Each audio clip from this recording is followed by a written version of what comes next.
ఓం నమో వెంకటేశాయ. మా భవిత ఛానల్కి స్వాగతం.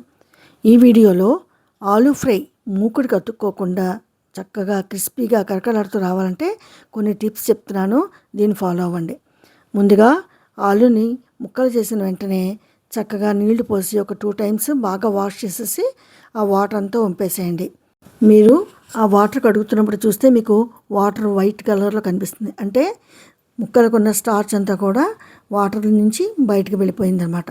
ఇప్పుడు మీరు చక్కగా మూకుడు ఆన్ చేసుకొని హైలో పెట్టుకోండి. కొంచెం మూకుడు బాగా కాలనివ్వండి. అప్పుడు ఆయిల్ వేసుకోండి. ఆయిల్ కూడా కొంచెం బాగా వేడెక్కనివ్వండి.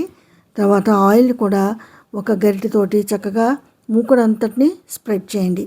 స్ప్రెడ్ చేసిన తర్వాత కొంచెం బాగా ఆయిల్ మాత్రం వేడిగానే ఉండాలి.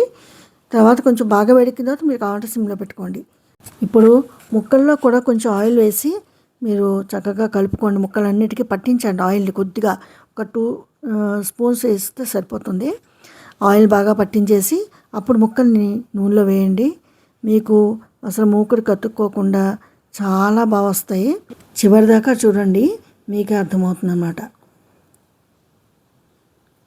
ఇప్పుడు మూత పెట్టి కొంచెం సేపే ఉంచండి, ఎందుకంటే ఎక్కువసేపు ఉంచితే మరీ ఆలు మెత్తగా అయిపోతుంది అన్నమాట.